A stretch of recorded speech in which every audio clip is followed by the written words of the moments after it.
Fala investidor, seja muito bem-vindo a mais um vídeo aqui no canal Guilherme Invest e hoje vamos falar sobre 3 ações que devem destinar dividendos ainda nesse ano.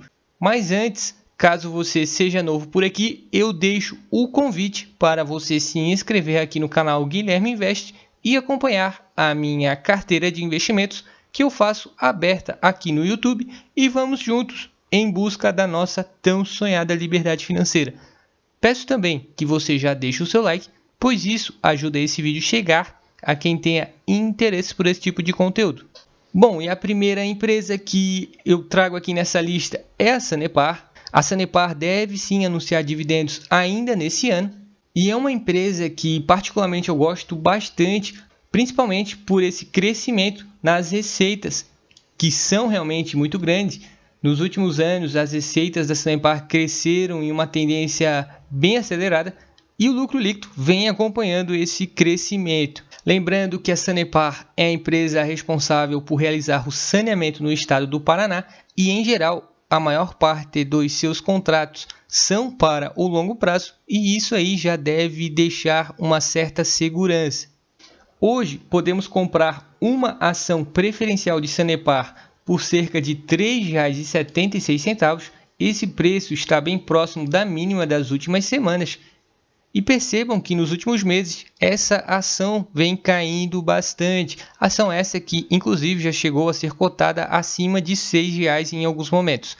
E um dos motivos que vem fazendo com que essa ação caia tanto é por conta dos efeitos da crise hídrica. A crise hídrica que bateu muito forte nesse ano no estado do Paraná e o volume de água nos reservatórios da Sanepar caíram bastante. Entretanto, eu trouxe aqui a situação atual dos reservatórios da Sanepar e fica o questionamento: será que a crise hídrica já acabou? Notem que existem 2 reservatórios que estão com seu volume acima de 80% e os outros 2 estão com o volume de água entre 62% e 65%. Pelo menos, ao que parece, o pior já passou e talvez o mercado ainda não tenha sinalizado isso. Ainda mais que os últimos resultados que a Sanepar apresentou foram sim muito bons e os próximos devem ser ainda melhores. E hoje, pela cotação atual, temos um bom desconto nessa ação da Sanepar, que está sendo negociada a 75% do seu valor patrimonial.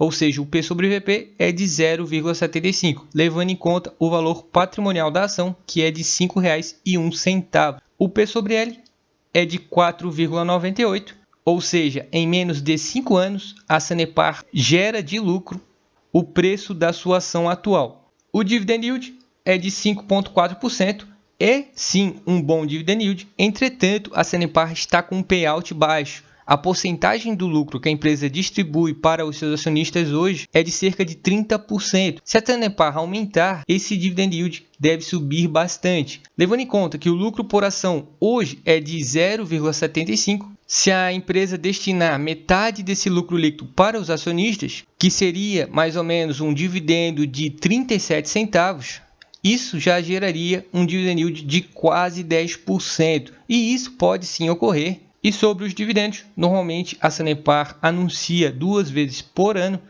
e percebam que em dezembro de 2017, 2018, 2019 e 2020 houve destinação para os acionistas. Com isso, podemos esperar que em dezembro de 2021 a Sanepar destine novamente dividendos para os seus acionistas. Outra empresa que deve destinar dividendos ainda nesse ano é o Banco do Brasil. O Banco do Brasil hoje, que está sendo cotado por R$ 29,83 e também nos últimos meses vem caindo bastante, inclusive em alguns momentos essa ação ultrapassou os R$ 37. E existe um desconto bem interessante nessa ação do Banco do Brasil, que atualmente tem um P sobre VP de 0,62. Ou seja, essa ação está sendo negociada a 62% do seu valor patrimonial, que é de R$ 47,72. Além disso, o P sobre L também é menos de 5. Tanto o P sobre L quanto o P sobre VP são ainda melhores do que os da Sanepar, que já são muito bons. E o dividend yield atual do Banco do Brasil é de 7,41%. É outra empresa que também tem um payout baixo, mas pode sim aumentar. Inclusive os resultados que o Banco do Brasil devem apresentar até o final de 2021 são melhores do que foram previstos no início do ano. E o lucro por ação do Banco do Brasil atualmente é de 6,07. Se o Banco do Brasil, por exemplo, destinar metade desse lucro para os seus acionistas, o dividend yield também deve ultrapassar os 10%. A frequência de dividendos do Banco do Brasil é maior do que a da Sanepar. Para quem gosta de receber aquela notificação de dividendos caindo na conta, essa ação pode ser interessante para estudos. E, assim como a Sanepar, em dezembro, o Banco do Brasil também tem a tendência de anunciar novos dividendos para os seus acionistas. Inclusive, o pagamento é feito ainda em dezembro.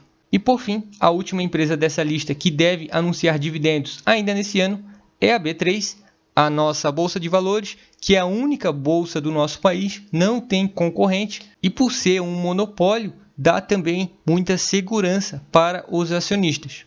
Hoje é possível comprar uma ação de B3SA3 por R$ 12,16. Também é uma ação que vem caindo bastante nos últimos dias, já chegou a ser cotada acima de R$ 20 e ocorreram vários fatores que fizeram com que essa ação começasse a cair. Houve em alguns momentos notícias especulativas sobre uma possível nova bolsa e nos últimos dias também ocorreu a alteração em um status de um processo que pode não ser favorável para a B3. Esses são alguns motivos que fizeram com que essa ação tenha caído bastante nos últimos dias, mas no longo prazo, em geral, é uma ação bem sólida, que também vem fazendo novos investimentos. A B3 fez aquisições recentes e pode sim ser também uma oportunidade interessante para o longo prazo. Mesmo em ano de crise, a B3 apresentou resultados crescentes e o lucro dos últimos anos cresceram bastante, assim como os proventos que a B3 distribuiu para os acionistas. Em geral, é uma empresa que paga excelentes dividendos, inclusive em alguns momentos foram superiores do que o seu próprio lucro. Isso acontece devido a um fato contábil, que a empresa pode sim distribuir mais do que teve de lucro, e também a B3 é uma empresa que gera caixa muito fácil e não tem dificuldade em destinar dividendos para os acionistas. E sobre os principais indicadores da B3, diferente das outras duas empresas, a B3 está sendo negociada acima do seu valor patrimonial, pois se trata de uma empresa de crescimento que atua aí no setor financeiro e tecnológico. Inclusive, o P sobre L também é maior do que as outras duas empresas. Atualmente, o P sobre L é de 15,76 e o Dividend Yield 7,9. Já é aí um excelente retorno sobre um investimento. Outro ponto interessante sobre a B3 é o endividamento. Percebam que a dívida líquida sobre o EBITDA está negativa atualmente. Isso ocorre porque a B3 nesse momento tem muito caixa, inclusive por conta disso pode ocorrer uma nova distribuição de dividendos para os acionistas. E sobre o fluxo de dividendos da B3, normalmente são anunciados 4 vezes por ano e isso ocorreu nos últimos 2 anos. E também em dezembro de 2019 e dezembro de 2020, a B3 realizou destinações de dividendos para os acionistas e isso também deve ocorrer no ano de 2021. Bom, pessoal, eu espero que todos tenham gostado desse vídeo. Se gostou, eu peço que deixe o seu gostei, pois ajuda esse vídeo a chegar a quem tenha interesse por esse tipo de conteúdo. Comenta aí se você investe em alguma dessas ações ou se tem outra aí na sua carteira que deve também pagar dividendos nesse mês de dezembro. Um forte abraço e até o próximo vídeo.